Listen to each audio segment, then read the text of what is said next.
Welcome back to Dish and DAS Administration 1 course FR-100. My name is David and I'll be your instructor for this module. In Module 6, you will learn about end-user launchpads. What is a launchpad? And what are the Launchpad types? I will discuss custom integrations with launch links and progressive web apps. Finally, I will demonstrate Launchpad creation. Let's begin. What is a launchpad? A launchpad is a self-service web portal for end users to start their desktop session or assigned applications.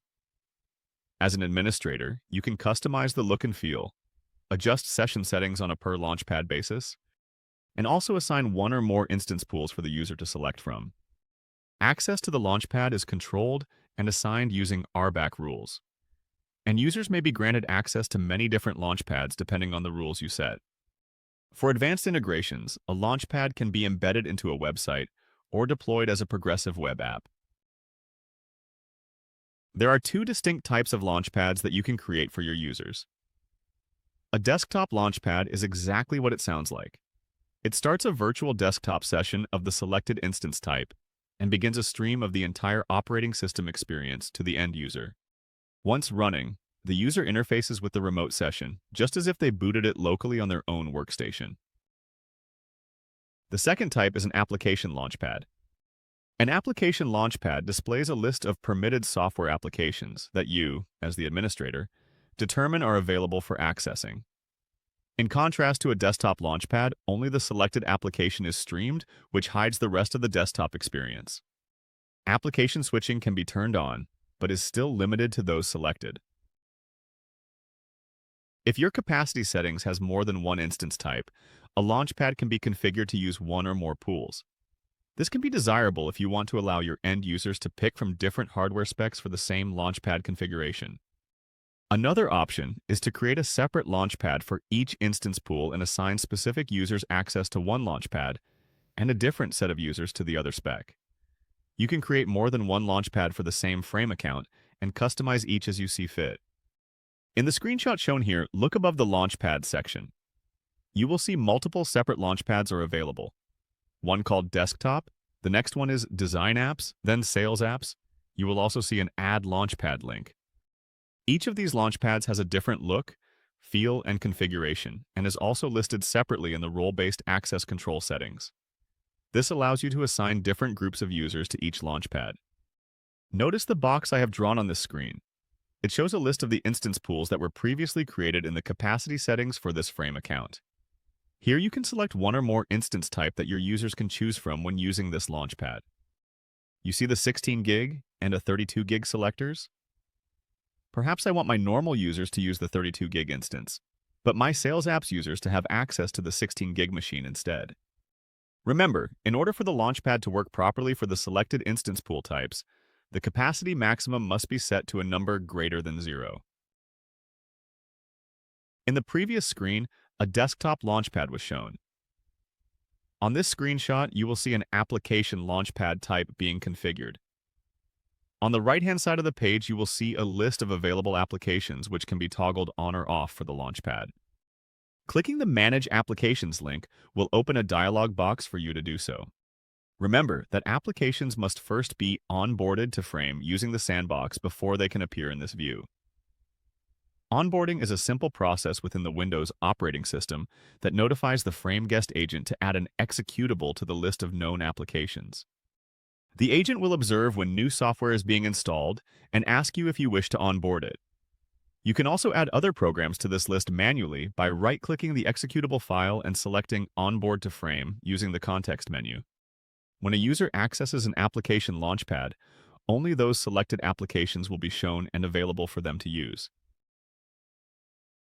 I will not go in-depth on this particular topic, but it is good for you to be aware that you can perform custom integrations with your own products or devices using the Frame platform. For example, if you are a university serving a classroom lab to students, you might want the Launchpad session startup to be embedded or launched from an intranet page for a particular course. Or perhaps you are a software vendor and wish to showcase a desktop application on your website. You could create a limited demo environment through the browser without giving away the installer or asking the user to download something. These are just two examples of how custom integrations could be used. To create a Launchpad, first verify your capacity settings. Here you see I have 3 instances available: an Air 8 gig, Air 16 gig, and Pro 32 gig. The maximum value for each type must be greater than 0 for a user to be able to start a session of this type. Once the values are set, click on Launchpads. Notice we have 3 Launchpads available. The desktop Launchpad has a name, URL string, and selectors for the instance pool types. You can also change the background or add your own image. Easy, right? Setting up an application Launchpad is just as easy.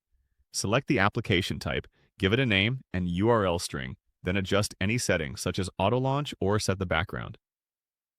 Choose the appropriate instance pool types for this application group. On the right side, we can see the list of onboarded programs from our sandbox. Using the Manage Applications dialog, you can toggle on or off the programs for this launcher. In this case, I want to add the GIMP for my Design Apps users. I'll toggle it on here and click on the Save button to record my changes. You can see that this change did not affect any of the other Launchpads. Notice the little rocket ship icon at the top right of my screen. This is the shortcut to view this Launchpad. Click it and it will load the current Launchpad for previewing or testing. See, my newly selected application, the GIMP, is now available for use. The bottom right is where users can choose different instance types, and on the bottom left, clicking the rocket ship will show me a list of available Launchpads my user has access to view. I can easily change to other Launchpads to preview them as well. Clicking on the desktop Launchpad, you can see the difference in how application view and desktop sessions are shown to the end user. Desktop Launchpads permit the user to start or enter a session that is assigned to them. Alright, so that's it for Module 6. Now you know that a Launchpad is a customizable self-service portal accessed by end users to start desktop or application sessions. I touched briefly on custom integrations. Frame sessions can be embedded into progressive web apps or using launch links depending on the use case. And finally, I demonstrated Launchpad creation for both a desktop and from onboarded applications. This concludes the lesson module. Be sure to check out the other videos in the series that make up the full course. Thanks so much for watching.